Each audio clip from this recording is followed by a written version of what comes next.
Martin. Et avec Louisa qui vient d'entrer dans ce studio. Bonjour. Coucou. Louisa. Salut, ça va? Super, on est très heureux que vous soyez là et vous Merci. chantiez dans un instant votre titre Soleil Bleu. On vous laisse vous préparer parce que d'abord on va parler série avec Héloïse Gouet. Ce matin, Héloïse, vous nous conseillez une série française sur Netflix et vous avez l'air très très enthousiaste. Eh bah oui, regardez, parce que ça fait du bien de temps en temps de tomber sur une série française qui assume d'être à la fois un polar, une comédie et un feuilleton populaire.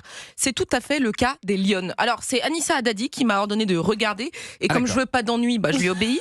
Et il faut bien avouer qu'Anissa a parfois bon goût parce que cette fiction vaut vraiment le coup d'œil. Alors déjà, sur le papier, la série dispose de sacrés atouts. C'est réalisé par Olivier Rosenberg qu'on a forcément adoré dans Family Business. Vous savez, il joue Olivier, celui dont Clémentine est folle amoureuse. Clémentine, excuse-moi, tes toilettes, c'est... C'est pour faire pipi ou caca? Pardon, excuse-moi, c'est pas au même endroit en fait.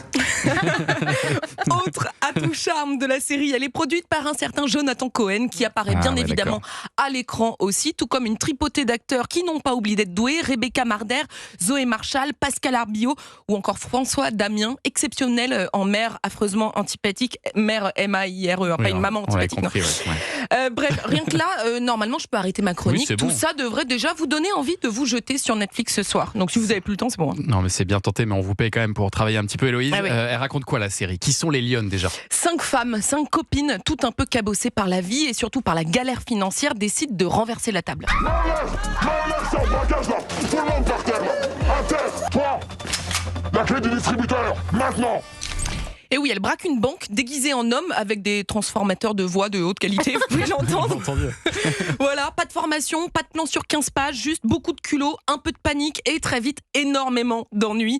La police, les voyous, les dettes, les mensonges et surtout les autres membres du groupe. Parce que le crime en équipe, c'est un peu comme les vacances entre amis. Sur le papier, c'est une super idée. Et dans la réalité, on se dit vite qu'on aurait mieux fait de partir seul. J'ai une petite dette de jeu que je vais avoir du mal à rembourser à Ezekiel. Combien? Pas grand-chose. Combien? 30 000. Tu te fous de ma gueule? Non, pas du tout. Pourtant, j'aimerais me foutre de ta gueule, mais c'est pas le cas. Alors, ce qui est génial dans cette série, et retenez bien ça, c'est la montée en puissance. Devant les 2 premiers épisodes, j'écrivais à Anissa pour lui dire « Ouais, bon, sympa, ce petit pitch de braquage. » Mais à partir de l'épisode 3, j'avais plus le temps d'écrire à Anissa.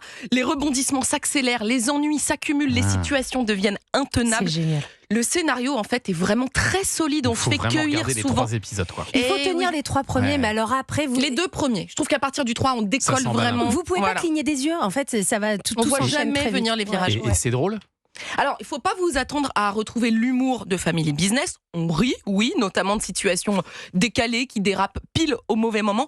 Mais la plupart du temps, on est surtout pris par le suspense, l'adrénaline, l'émotion, parce qu'on s'attache terriblement à nos braqueuses. Ce ne sont pas des génies du crime, mais des femmes pleines de failles, révoltées, souvent dépassées parce qu'elles ont elles-mêmes déclenché. Elles sont toujours solidaires et c'est ça qui nous accroche. On ne les admire pas, mais on les comprend et on a presque envie de leur filer un coup de main. Il n'y a plus personne qui nous manque de respect. Voilà pour cette série ultra rythmée qui se regarde comme on ouvre un paquet de chips. Vous savez, on pense s'arrêter un épisode et on réalise qu'il est déjà minuit passé.